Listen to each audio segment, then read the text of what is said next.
बिस्मिल्लाहिर रहमानिर रहीम अल्लाहुम्मा सल्लि अला सय्यिदिना मुहम्मदिन व अला आलि सय्यिदिना मुहम्मद व बारिक वसल्लिम। हाँ, बाबु मा जाअ फी तरज्जुलि रसूलिल्लाहि सल्लल्लाहु अलैहि वसल्लम।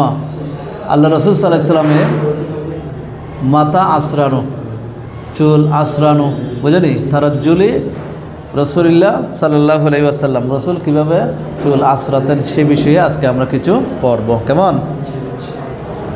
তো এখানে তারাজ্জুল শব্দের অর্থ হচ্ছে তাসরিহুশ শার, মানে চুল আঁচড়ানো, ওয়া তানজিফুহু, পরিষ্কার পরিচ্ছন্ন করা, ওয়া তাহসিনুহু, পরিপাটি করা, সুন্দর করা। কি করা? শুধু আঁচড়ানো মানে কিছু মানুষ আছে মাথা থেকে দুর্গন্ধ বের হয়, কাছে যাওয়া যায় না, মাথা থেকে দুর্গন্ধ বের, এরকম অনেক আছে, আমি দেখছি। আমার একদম কাছাকাছি এরকম অনেক মানুষ ছিল, মাথা থেকে কি বের হয়? দুর্গন্ধ বের হয়, কাছে যাওয়া যায় না, মানে এমনি কানে কানে কথা বলতে গেলে এই মাথার দুর্গন্ধটা নাকে চলে আসে, এরকম আছে। হ্যাঁ, তো শুধু মাথায় তো চুল থাকবেই। হ্যাঁ, তো এই তারাজ্জুল শুধু চুল আঁচড়ানো মানে শুধু চিরুনি দিয়ে বারবার আঁচড়ানো, এটাকে বলা হয় নাই। আঁচড়ানো মানে হচ্ছে তাই মানে তাসরিহুশ শার, চুল আঁচড়াবে, ওয়া তানজিফুহু, এটা পরিষ্কার পরিচ্ছন্ন করতে হবে, ওয়া তাহসিনুহু, এটা সুন্দর করতে হবে, পরিপাটি করতে হবে। কথা বোঝা যাচ্ছে? মুজাইয়ান করতে হবে। এই তারাজ্জুল শব্দের অর্থের ভিতরে তিনটা অর্থ: তাসরিহুশ শার, ওয়া তানজিফুহু, ওয়া তাহসিনুহু, মানে চুল আঁচড়ানো এবং পরিষ্কার পরিচ্ছন্ন রাখা, তারপরে হচ্ছে সুন্দর করা, পরিপাটি করা। তো আমি আগেই বলেছি আল্লাহ রসুল সাল্লাল্লাহু আলাইহি ওয়াসাল্লাম চুলগুলোকে দুই ভাগ করতেন। কয় ভাগ? দুই ভাগ করতেন। দুই ভাগে করে মাঝখানে সিঁথি দিতেন। হ্যাঁ, সিঁথি দিয়ে এই সিঁথির মধ্যে আল্লাহ রসুল জৈতুনের তেল ঢেলে দিতেন। কিসের? জৈতুনের তেল ঢেলে দিতেন আল্লাহ রসুল সাল্লাল্লাহু আলাইহি ওয়াসাল্লাম। আল্লাহ রসুল সাল্লাল্লাহু আলাইহি ওয়াসাল্লাম সুগন্ধি পারফিউম ব্যবহার করতেন। পারফিউম মানে অ্যালকোহল ওয়ালা নয়, অ্যালকোহল মুক্ত, হারাম নয়, হারামবিহীন, যেগুলো মিস্ক আম্বরের সেই পারফিউম আল্লাহ রসুল কী করতেন? ব্যবহার।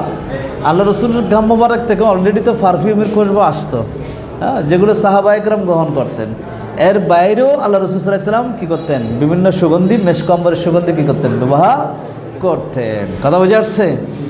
হাদিসের মধ্যে এসেছে আল্লাহ রসুল সাল্লাল্লাহু আলাইহি ওয়াসাল্লাম হযরতে আয়েশা সিদ্দিকা রাদিয়াল্লাহু তাআলা আনহা, তিনি হাদিসের মধ্যে বলেছেন আল্লাহ রসুল সাল্লাল্লাহু আলাইহি ওয়াসাল্লাম সবসময় 7টি জিনিস সবসময় আল্লাহ রসুল সাথেই থাকতেন।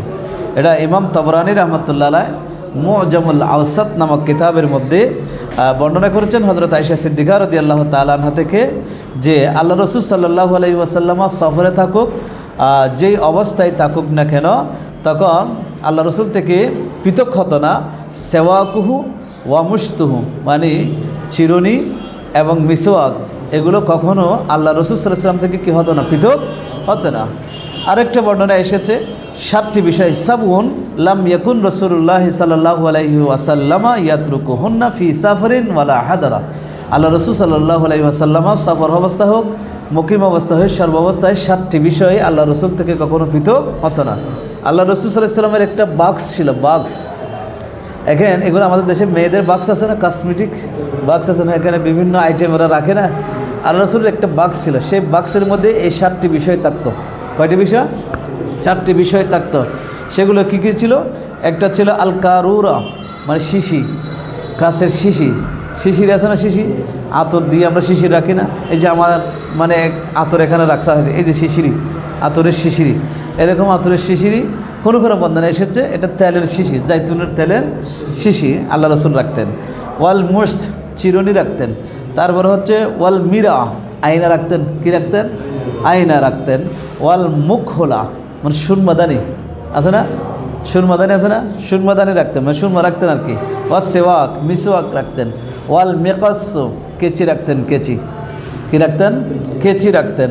ওয়াল মিদরাও, শলাকা রাখতেন। লম্বা লম্বা চুল, তো চুলগুলোকে অনেক সময় মানে কী করতে হয়? ধরে রাখতে হয়, তখন শলাকা দিয়ে আল্লাহ রাসূল সাল্লাল্লাহু আলাইহি ওয়াসাল্লাম চুলগুলো কী করে রাখতেন? বাস করে, মানে জট যেন না পাকায় এরকম করে বাস করে রাখতেন, এরকম শলাকা রাখতেন, মিদরাও। বুঝা যাচ্ছে? এই 7টি বিষয় আল্লাহ রসুল সাল্লাল্লাহু আলাইহি ওয়াসাল্লামের সাথে সবসময় থাকতো।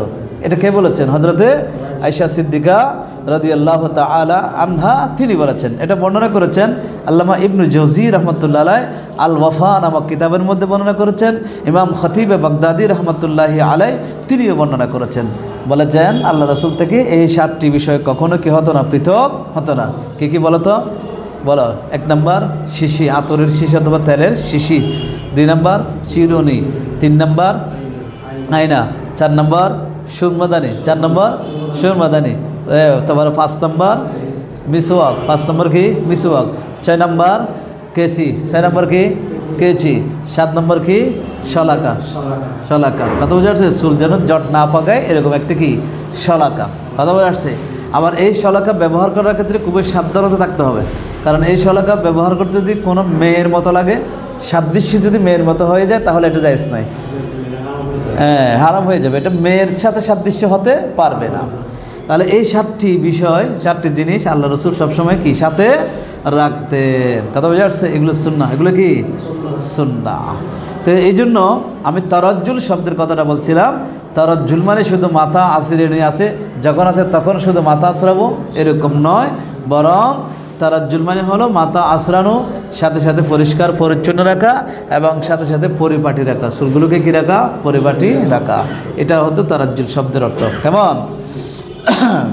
এগুলো আসলে এগুলো মনে রাখতে হয় বিষয়গুলো। এগুলো আমি তিরমিজির ওই দিকের দরজটা একটা স্টপ রেখে আমি চাচ্ছি যে সময়লে তিরমিজিটা পুরোটা পড়াইতে পারবো কিনা জানি না, এটা শেষ করার জন্য, হ্যাঁ এটা শেষ করার জন্য চেষ্টা করতেছি আর কি। সময়লে তিরমিজিটা মোটামুটি পড়লে আমরা আল্লাহ রাসূল সাল্লাল্লাহু আলাইহি ওয়াসাল্লামের জীবনীটা মোটামুটি কী হয়ে যাবে, আমাদের কাছে একটু ক্লিয়ার হয়ে যাবে, ক্রিস্টাল ক্লিয়ার হয়ে যাবে। আল্লাহর নাসাই শরীফের মধ্যে একটা হাদিস এসেছে, আন্না রাজুলাম মিনাস সাহাবা ইউকাল লাহু উবাইদুন ক্বাল কানা রাসূলুল্লাহ সাল্লাল্লাহু আলাইহি ওয়াসাল্লাম ইয়ানহা আন কাসীর মিনাল ইরফা। আমরা এই অধ্যায়ের শেষের দিকে একটা হাদিস পাবো। আচ্ছা, সেই হাদিসে আল্লাহ রসুল সাল্লাল্লাহু আলাইহি ওয়াসাল্লামা বেশি আশ্রাতে, চুল আশ্রাতে, বেশি চুল আশ্রাতে কী করেছেন? নিষেধ করেছেন। বেশি এটা নিয়েও একতলাফ আছে যে অনেক মুহাদ্দিসিন কিরাম বলেছেন দিনে একবার, আবার কেউ বলেছেন সপ্তাহে একবার, আবার কেউ বলেছেন একদিন পর এটার উপর জোর দেওয়া হয়েছে। মানে আজকে মাথা আশ্রাবে, কালকে আশ্রাবে না, পরশু কী করবে? আশ্রাবে।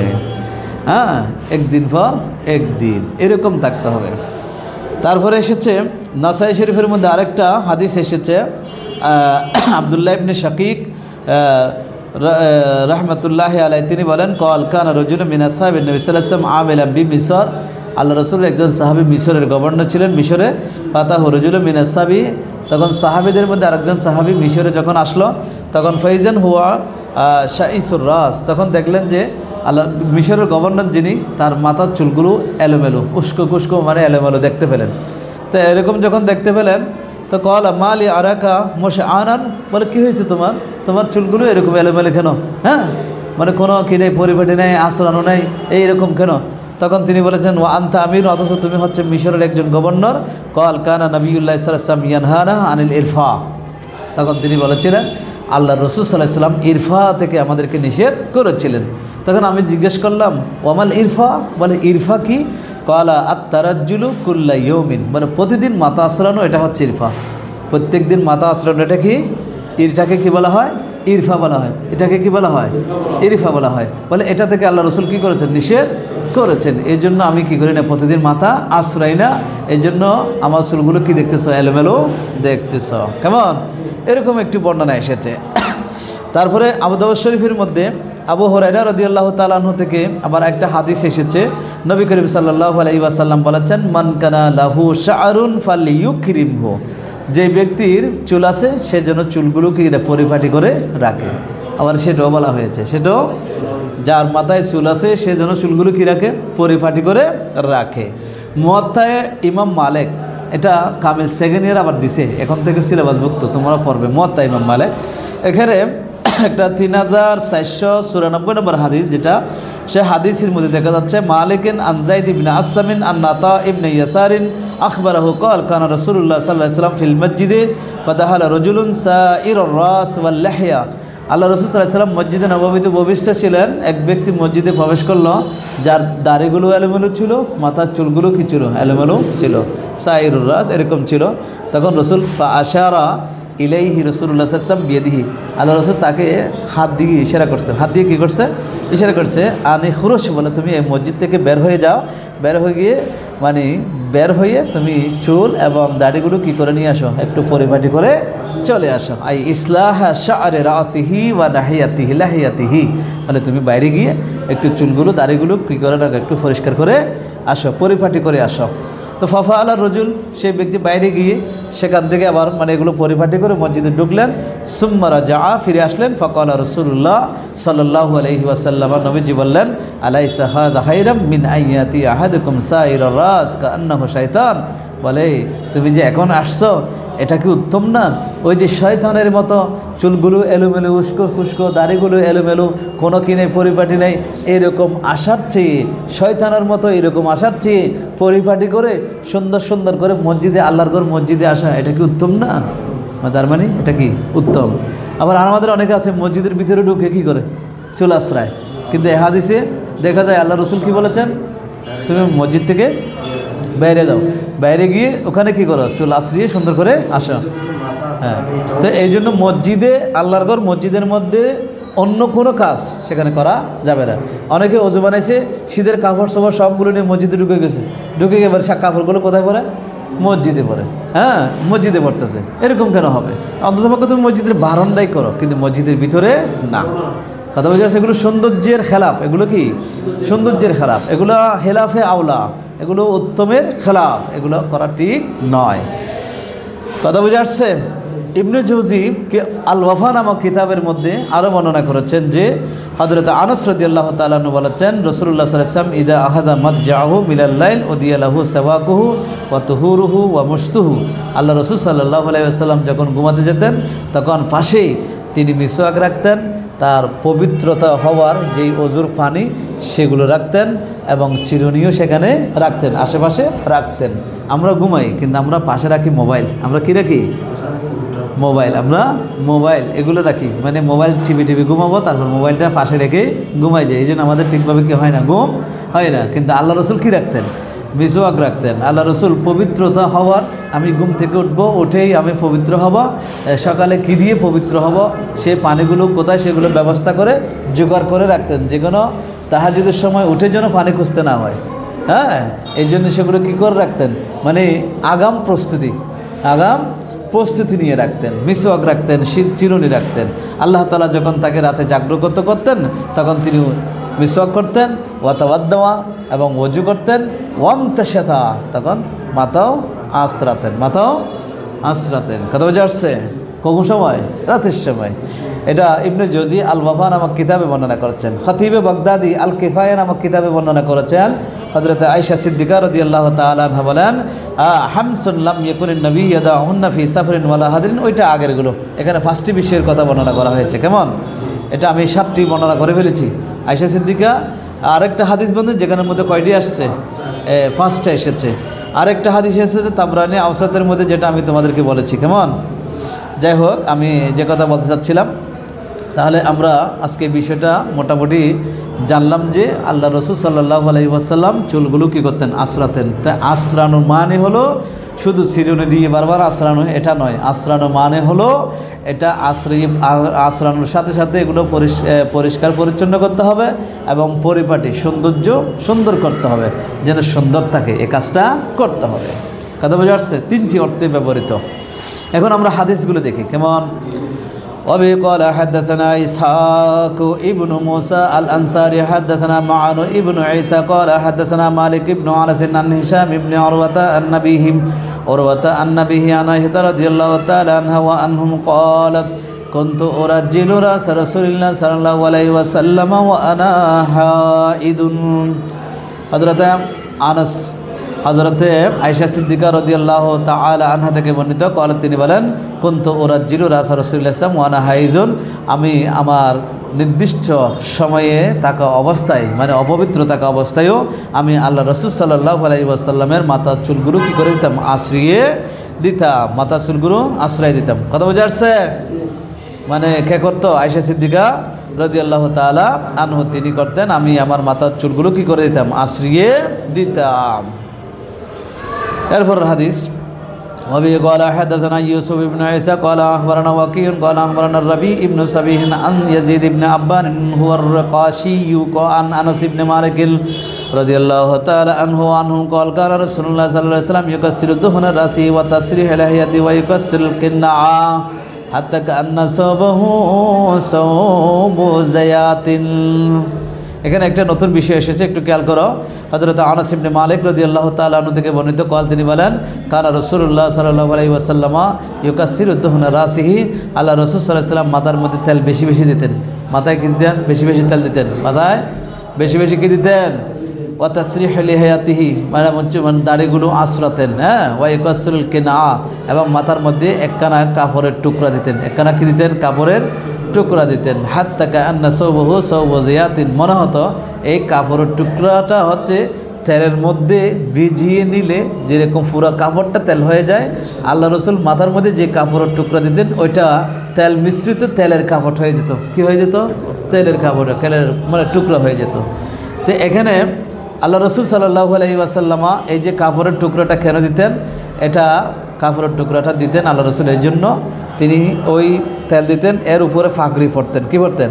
পাগড়ি পরতেন। তো পাগড়িতে তেল লেগে যাবে, পাগড়িতে তেল লেগে যাবে, এই জন্য আল্লাহ রসুল সাল্লাল্লাহু আলাইহি ওয়াসাল্লামা ওই পাগড়ির নিচে আরেকটা কি দিতেন?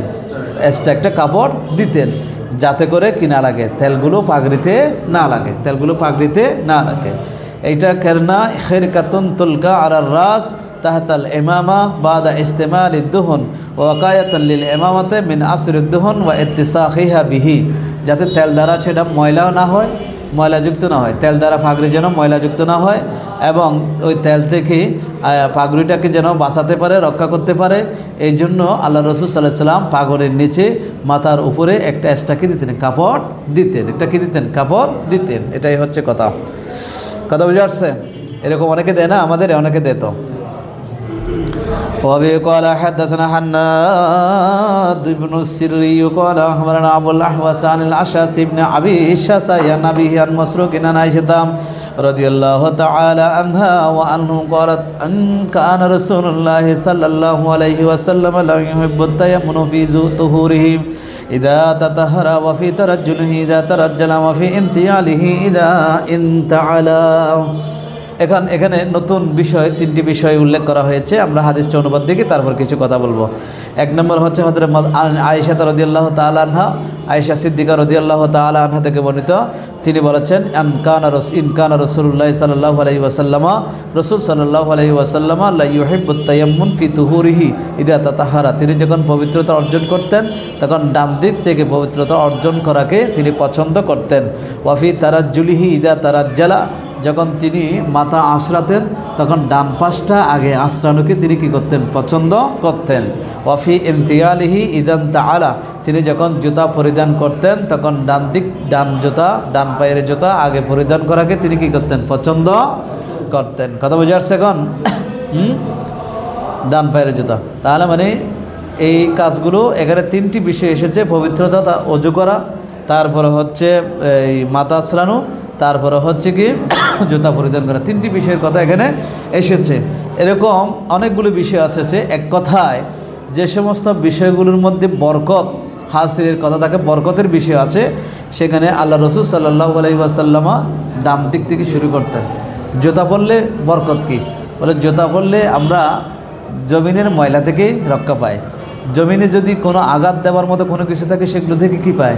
এটাও তো বরকত, এটাও কি বরকত। এভাবে প্রত্যেকটা বিষয়, যেমন কাল আখাস, কোনো কিছু নেওয়ার ক্ষেত্রে কোন হাতে? কোন হাতে? ডান হাতে। আমরা বাচ্চাদেরকে শিখাই বাম হাতে নিলে, বাম হাতে দিলে, তখন আমরা কি বলি? ডান হাত দিয়ে দাও, ডান হাত দিয়ে নাও, ডান হাতে নাও। ওয়াল আতা, দেওয়ার সময় ডান হাতে। ওয়া দুখুলুল মসজিদ, মসজিদে প্রবেশ করার সময় ডান পা। ওয়াল বাইত, ঘরে প্রবেশ করার সময় ডান পা। ওয়াহালকির রাস, হজে যখন মাথা মাছে করবে তখন মাথা মন্ডন করবে, তখন মাথা মন্ডন করবে কোন দিক থেকে? ডান দিক থেকে। ওয়াকাসিস শারেব, মোচ যখন কস করবে, কাটবে, মোচ খাটো করবে, মোচ কী করতে হয়? খাটো করতে হয়। একদম ব্লেড দিয়ে ছেঁচে ফেলা এটা কিন্তু সুন্নত না। হ্যাঁ, 10টি যে সুন্নত আছে সে 10টির মধ্যে মোচকে কসুশারেফ ওয়া ইফাফুল লাহিয়া, মোচ খাটো করা, তারপরে হচ্ছে দাড়ি লম্বা করা, এটাই আছে। এখন অনেকে ডাইরেক্ট ব্লেড দিয়ে কী করে ফেলে, একদম পরিষ্কার করে ফেলে, এটা না। কেমন? তাহলে এখানে কিন্তু কসুশারে মোচগুলো যখন কী করবে, সংক্ষিপ্ত করবে, তখন কোন দিকে করবে, ডান দিক থেকে করবে। তাকলিমুল জুফর, নখ, হাতের নখ কাটবে, কোন দিক থেকে কাটবে, ডান দিক থেকে কাটবে। হাতটা এভাবে রাখবে নাকি, হ্যাঁ এভাবে রাখে। এই যে শাহাদাত আঙ্গুল থেকে শুরু করে এদিকে যাবে, এদিকে ঘুরে এসে এখানে এসে আবার কী হবে, শেষ হবে এভাবে। ডান, হ্যাঁ ডান, এটা থেকে শুরু করে এদিকে আসি, এখানে শেষ করবে, এভাবে করবে। হাতের এভাবে করো, এভাবে করো। তার শাহাদাত আঙ্গুল এটা ডান, এটা থেকে শুরু হবে, এটা থেকে এদিকে যাবে, এদিকে গিয়ে এই এখানে এসে শেষ হবে, আবার ডান হাতের বৃদ্ধাঙ্গুলিতে শেষ হবে। ঠিক আছে? ওয়ানাতফিল ইবিদি, বগলের ফসমগুলো যখন উপরে ফেলতে হয় সেক্ষেত্রেও কোন হাত, কোন দিকে, ডান দিক থেকে। ওয়াল ইকতেহাল, সুরমা লাগাবে কোন চোখে আগে, ডান চোখে। ওয়াল ইদিতেজা, ঘুমাবে কোন কাত হয়ে ঘুমাবে, ডান কাত হয়ে ঘুমাবে। ওয়াল আকল, খাবে কোন হাত দিয়ে খাবে, ডান হাত দিয়ে। ওয়াশুর, পান করবে কোন হাত দিয়ে, ডান হাত দিয়ে। ওয়াল ইস্তিয়াক, মিসওয়াক করবে কোন হাত দিয়ে করবে, ডান হাত দিয়ে করবে। সাথে সাথে এই যে দাঁত যেগুলো সেগুলো 4 ভাগ, উপরে হচ্ছে 2 ভাগ, নিচে প্রথমে উপরের ডান ভাগ, তারপর উপরের বাম ভাগ, তারপর নিচের ডান ভাগ, নিচের বাম ভাগ, এভাবে করে কি করতে হবে, মিসওয়াক করতে হবে। হ্যাঁ, তারপরে এইরকম বেহারাবে মালা শারাফা ফিহি, যেগুলোর মধ্যে মানে মর্যাদা আছে, সম্মান আছে, প্রত্যেকটা কাজ যেগুলোতে কি আছে, সম্মান আছে, মর্যাদা আছে, এরকম প্রত্যেকটা কাজ কোন দিক দিয়ে করবে, ডান থেকে কি করবে, শুরু করবে। যেটা হাত দিয়ে করতে সে ডান দিক দিয়ে করবে, পা দিয়ে করতে হলে ডান পা দিয়ে শুরু করবে। যেটা আছে সবগুলো কি দিয়ে করবে, ডান দিয়ে শুরু করবে। কথা বোঝা যাচ্ছে? ডান দিয়ে শুরু করবে। আর যেগুলোর মধ্যে মর্যাদা নেই সেগুলো বাম দিয়ে শুরু করবে, সেগুলো কি করবে। তাহলে মূল থিওরি হচ্ছে মর্যাদা থাকা এবং না থাকা। যেখানে কিছু না কিছু বরকত আছে, মর্যাদা আছে, সেগুলো ডান। আর যেখানে মর্যাদা নাই, কেন বরকত নাই, সেগুলো হচ্ছে বাম, সেগুলো হচ্ছে কি বাম। কথা বুঝে আসছে? এভাবে করে শুরু করতে হবে। কেমন? এই জন্য মসজিদ থেকে বের হওয়ার সময় বাম পা, মসজিদ থেকে বের হওয়ার সময় বাম পা, বাইতুল খলায় প্রবেশ করার সময় বাম পা, জুতা নেওয়ার নিলে কোন পা, জুতা। হ্যাঁ, ও আখাজুন নাল, জুতা মানে জুতা নিবে, ডান পায়ে নিবা না বাম পায়ে নিবা, বাম হাতে নিবে না ডান হাতে নিবা। আমরা মসজিদে জুতা নিয়ে প্রবেশ করি না, জুতাগুলো বাক্সের মধ্যে রাখবো, তো জুতাগুলো আমি কোন হাতে নিয়ে যাব, বাম হাতে নিয়ে যাব, ডান হাতে নয়, কোন হাতে নিয়ে, বাম হাতে নিয়ে যাব। ওয়ান হবে যারা, এরকম অনেকগুলো কাজ আছে যেগুলো আমাদের কোন হাত দিয়ে করতে হবে, বাম হাত দিয়ে করতে হবে। এক কথায় আবার যে আমার পবিত্রতার ক্ষেত্রে, আমাদের শরীরের এটার ক্ষেত্রে ডান হাত কোমর থেকে উপরের অংশের জন্য, বাম হাত হচ্ছে কোমর থেকে নিচের অংশের জন্য। এই জন্য ওযুর মধ্যে যখন পা ধুতে করতে হয় তখন পানি দিয়ে ডালবে, বাম হাত দিয়ে কী করবে, মালিশ করে ধৌত করবে। হ্যাঁ, এক্ষেত্রে যেটা বলবো না, আপনার নিয়ম যেটা সেটা এতটুকু জানো, মানে হচ্ছে কি ওই ওযু করার সময় বাম হাত দিয়ে পাগুলো ধৌত করবে, বাম হাতের কনিষ্ঠ আঙ্গুল দিয়ে পায়ের আঙ্গুলগুলো কেলাল করবে। ঠিক আছে? এটা মনে রাখিও। ওকে, বিষয়গুলো বুঝতে পারছো? তাহলে আল্লাহ রাসূল সাল্লাল্লাহু আলাইহি ওয়াসাল্লাম এখানে 3টি বিষয় উল্লেখ করেছে, এরকম 3টি নয়, যতগুলো আছে সবগুলোর ক্ষেত্রে আমাদেরকে ডান এবং বাম হিসাব করে করতে হবে। কারণ ডান দিকে যেগুলো সেগুলোর মধ্যে বরকত আছে, বাম দিকেরগুলো কি নাই, বরকত নাই। এই জন্য আরবি লেখা কোন দিক থেকে লিখতে হয়, ডান দিক থেকে। আল বারাকাতু ফিল ইয়ামিন, ডানে কি আছে, বরকত আছে। আরবি লেখা ডান দিক থেকে লিখতে হয়, এগুলোর মধ্যে বরকত আছে। তারপরে অন্যান্য ভাষা যেগুলো সেগুলোর মধ্যে বরকত নাই, এরকম নয়, সেগুলো হচ্ছে আপনার ভাষা, সেগুলো ব্যবহারযোগ্য, তখন সেগুলো আমরা ডান হাতে ঠিকই লিখি, কিন্তু কোন দিক থেকে লিখি, বাম দিক থেকে লিখতে হয়। এটা কোরআনের ভাষা নয়, জান্নাতের ভাষা নয়, নবীর ভাষা নয়, এই জন্য এটা কবরের ভাষাও নয়, এই জন্য এগুলো বাম দিক থেকে লিখতে শুরু করতে হয়। আর যে ভাষাটা আরবি ভাষা সেটা হচ্ছে কোরআনের ভাষা, জান্নাতীদের ভাষা এবং কবরের ভাষা, ইমানদারের ভাষা, নবীর ভাষা, এই জন্য এটাকে ডান দিক থেকে লিখতে হয়। প্রশ্ন করতে পারো উর্দু, ফার্সি সেগুলো তো ডান দিক থেকে, সেগুলো তো কবরের ভাষা, কোরআনের ভাষা, জান্নাতীদের ভাষা নয়। তবে হ্যাঁ, এটাও জান্নাতের ভাষা, কারণ এখানে যে বর্ণগুলো লেখা হয় সেই বর্ণগুলো আরবির বর্ণ দিয়ে লেখা হয়। সবগুলো আরবির বর্ণ, সবগুলো কিসের বর্ণ? আরবির বর্ণ দিয়ে লেখা হয়। কথা বোঝা আসছে? আচ্ছা, নাসাই শরীফের মধ্যে একখানা হাদিস এসেছে, রাসূলুল্লাহ সাল্লাল্লাহু আলাইহি ওয়াসাল্লাম ইউহিব্বুত তায়াম্মুন, রাসূল সাল্লাল্লাহু আলাইহি ওয়াসাল্লাম ডান দিক থেকে সেটাকে পছন্দ করতেন। ইয়াহুজ বিয়ামিনিহি, ডান হাত দিয়ে নিতেন। ওয়ায়ুত বিয়ামিনিহি, ওয়ায়ুত বিয়ামিনিহি, তা তিনি দিতেন ডান হাত দিয়ে। ওয়াইহিব্বুত তায়াম্মুন ফি জামি আমরিহি, প্রত্যেকটা বিষয়ের মধ্যে তিনি ডানটাকে কী করতেন? পছন্দ করতেন। ওয়াইয়াদুল্লু আলা ইস্তিসা মা লাইসা মিন বাবিত তাকরিম মা রাওয়াহু আবু দাউদ আন আয়েশা ক্বালাত কানা ইয়াদু রাসূলুল্লাহ সাল্লাল্লাহু আলাইহি ওয়াসাল্লাম আল ইয়ুমনা লিতুহুরিহি ওয়া তাআমিহি ওয়া কানাত ইয়াদুহু ইসরা লিখালাইহি ওয়া মা কানা মিন আযান। মানে আয়েশা সিদ্দিকা রাদিয়াল্লাহু তাআলা আনহা আরেকটা হাদিস বর্ণনা করেছেন, আল্লাহ রাসূল সাল্লাল্লাহু আলাইহি ওয়াসাল্লামের ডান হাতটা ব্যবহার হতো পবিত্রতা অর্জনের জন্য, খাবার গ্রহণের জন্য, আর বাম হাত বাইতুল খোলার জন্য এবং এরকম কষ্টদায়ক যেগুলো কাজ আছে সেগুলোর জন্য বাম হাতটিকে হতো ব্যবহৃত হতো। কেমন? এই জন্য ইমাম নববী শরহে মুসলিমের মধ্যে, ইমাম নববী রহমতুল্লাহি আলাইহি শরহে মুসলিমের মধ্যে বলেছেন, আজমাআল উলামা আলা আন্না তাকদীম আল ইয়ুমনা ফিল ওযুই সুন্নাতুন, মানে ওযু করার ক্ষেত্রে ডান দিকের গুলো প্রথমে করা এটা হচ্ছে সুন্নাত। ওয়ামান খালাফাহা ফাকাদ ফাতাহুল ফাদাল ওয়া তাম্মা ওযুহু, কেউ এর ব্যতিক্রম করলেও ওযু হয়ে যাবে, তবে সুন্নত তরক করেছে এই জন্য ফজিলত পাবে না, ফজিলত পাবে না। এটা কে বলেছেন? ইমাম নববী রহমতুল্লাহি আলাইহি শারহুল মুসলিম, শারহু মুসলিম লিন নববী, মানে মুসলিম শরীফের ব্যাখ্যা গ্রন্থ ইমাম নববী কর্তৃক লিখিত সেই কিতাবের মধ্যে কথাগুলো কি করা হয়েছে? বর্ণনা করা হয়েছে। কথা বুঝে আসছে? আচ্ছা যাক, তাহলে এই হাদিসের মধ্যে আমরা তিনটি পেয়েছি। এটার সাথে আমি আরও যেগুলো আছে সবগুলো কি করে দিয়েছি? উল্লেখ করে দিয়েছি। এবার আসি। وبه قال حدثنا محمد بن بشار قال أخبرنا يحيى ابن سعيد عن هشام بن حبان عن الحسن البصري عن عبد الله بن مغفل قال نهى رسول الله صلى الله عليه وسلم عن الترجل إلا غبا، عن الترجل إلا غبا। একটা হাদিস বলা হয়েছে, এটার মধ্যে আছে জুর গিব্বান তাজদুদ হুব্বান। একটা আমরা এটা ছোটকালে পড়েছি, মুফিদুত তালিমিন নামক একটা কিতাব আছে, সেখানে এরকম আছে জুর গিব্বান তাজদুদ হুব্বান। তুমি দেরি দেরিতে সাক্ষাৎ করো, মহাব্বত বেড়ে যাবে, মহাব্বত বেড়ে যাবে। একটা মেহমান তোমার ঘরে 2 দিন পরে 3 দিন পরে প্রতি সপ্তাহে চলে আসে, তাহলে এটা যখন এভাবে আসে তখন সেটার এত মূল্যায়ন থাকে না, এটা মূল্যায়ন থাকে না। যেহেতু সবসময় আসে, তা আসলে যা আছে করে তা দিয়ে খাবে, তেমন মূল্যায়ন করা হয় না। কিন্তু একটা মেহমান দেখে 6 মাস পরে 1 বছর পরে হঠাৎ করে আসছে, তাহলে তাকে তো আমরা কর্মা ফলাও যা পাই